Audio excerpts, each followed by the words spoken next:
Este video lo hago por un problema que encontramos con relativa frecuencia en la evaluación del paciente geriátrico y que suele ser muy confusa para pacientes y cuidadores.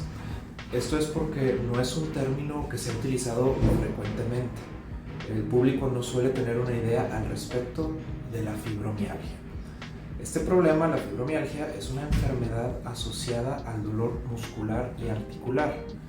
Sin embargo, es diagnosticada por exclusión, es decir, descartando primero otros diagnósticos posibles, porque no existe como tal una prueba de sangre, un estudio de imagen para diagnosticar específicamente fibromialgia. La fibromialgia es una alteración en la percepción nociceptiva, o sea, la parte del sistema nervioso asociada a avisarnos si sentimos dolores periféricos, dolores externos.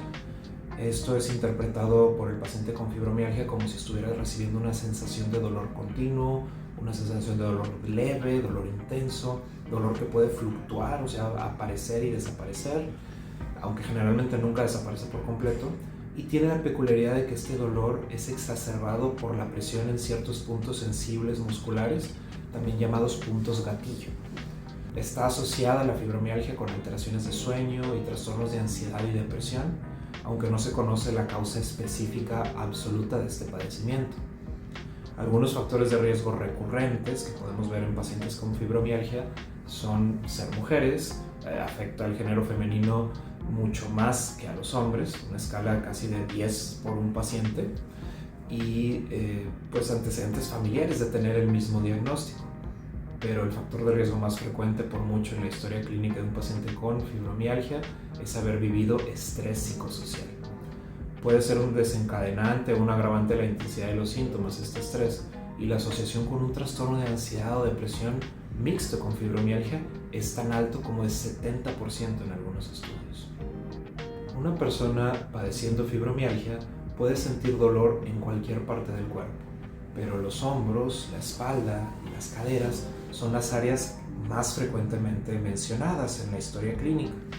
El dolor puede ser provocado por estímulos que normalmente no serían dolorosos, como acomodarse en el sillón, quitarse o colocarse una prenda de ropa o algo tan sencillo como agacharse. Los pacientes suelen describir, además del dolor muscular, rigidez en articulaciones, trastornos de sueño e inclusive alteraciones cognitivas.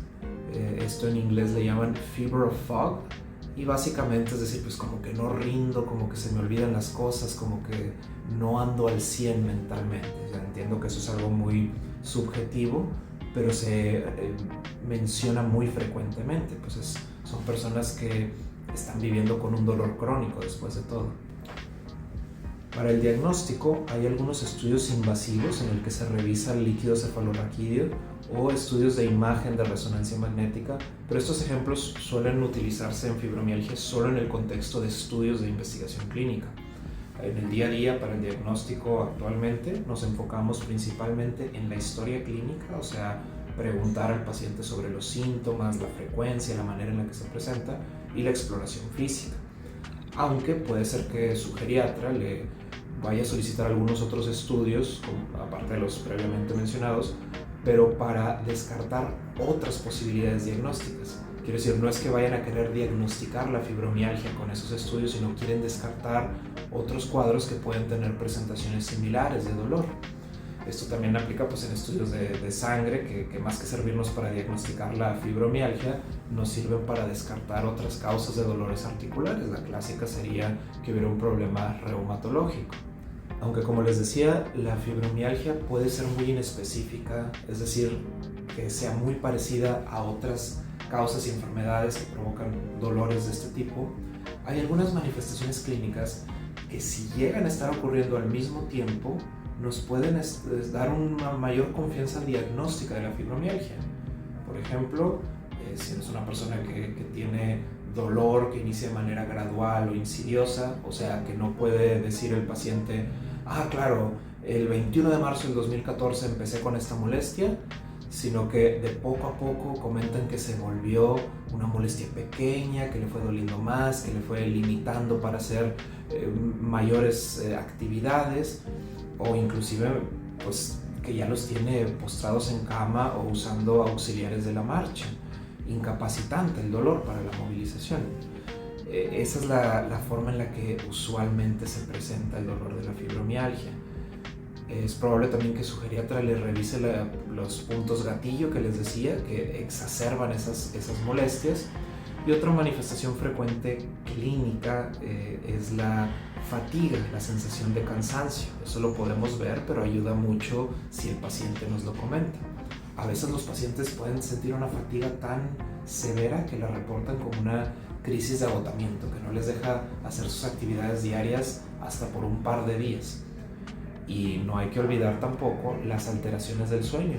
Estas alteraciones usualmente llegan con remedios superficiales, medicamentos que pueden llegar inclusive a ser riesgosos como las benzodiazepinas, pero no atacan el problema de fondo cuando está asociado a la fibromialgia. Quiero decir, el paciente pues sigue sin poder dormir a pesar de estar tomando, se supone, medicamentos para dormir. Los trastornos de sueño en fibromialgia suelen ser provocados por cuestiones de dolor físico, que la persona de plano diga es que me mata estar ahí acostado en la cama, o angustia asociada a problemas de ansiedad o depresión emocionales aparte del dolor físico.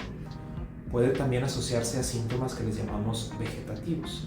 Estos síntomas pueden incluir una sensación de adormecimiento en las manos y antebrazos, una sensación de mareo o inestabilidad, que el paciente hasta, como les decía, llega usando auxiliares de la marcha, hipersudoración o distermias, que es una sensación excesiva de frío o calor con respecto a la temperatura real del ambiente en el que está el paciente. La fibromialgia no tiene un tratamiento definitivo de primera línea, pero sí hay un excelente pronóstico si hacemos un abordaje integral correcto y le empezamos a dar tratamiento que incluye fármacos, psicoterapia y rehabilitación física.